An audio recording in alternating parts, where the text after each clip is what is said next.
example, Kuya Dan, isang smile 100, isang kindat 120, tatlong dila 123 pesos. Okay, yung nandito sa unahan, sila po yung magko-compute. So sa girls, sino magko-compute? Ikaw na. Sa boys, Kuya, ikaw na magko-compute. Ikaw na? Okay, for example lang, Kuya, ito for example. Si Kuya, ngumiti ng dalawa. Bumila ng dalawa. Magkano yun? 200. Ang bilis naman din, Kuya. Okay, magpapatalo ba, girl? Hindi daw. Okay, for example, ito. Si Ma'am gumindat ng dalawa. Bumila ng 5. Tapos nag-smile pa ng isa. Magkano yun? Okay. Gumindat ng dalawa. Dumila ng 5. Nag-smile ng isa. Magkano? 145.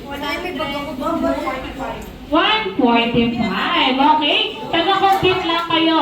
Hindi mo na kailangan gawin sa mukha. Iko-compute mo lang yung gagawin niya. Same din dito. Yes. And of course, yung nanditong tatlo sa gitna, yung tatlo na nasa gitna, disregard yung mag-compute. Hayaan nyo yung nasa unahan ng mag-compute. Taga-pasa lang po kayo. For example, Kuya, si Kuya nag-smile ng isa. Isang smile lang, isang smile ang sagot. 100 pesos. Ganun lamang po. Yes po. Kung ano lang po yung ginawa niya, yun lang po yung gagawin nyo, and yun lang yung i-compute mo. And, bawal magsalita, bawal ibulong ang sagot. Best of 3 points tayo. Paunahan ito, pero dapat tama ang sagot.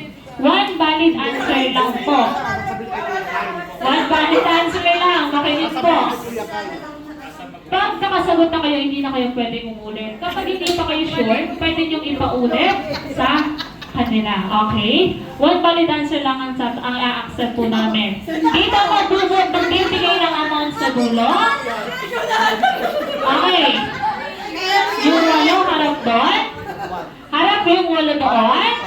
Lilingon lamang po kayo pag kinalabit po kayo. Okay? Lilingon lamang po pag kinalabit.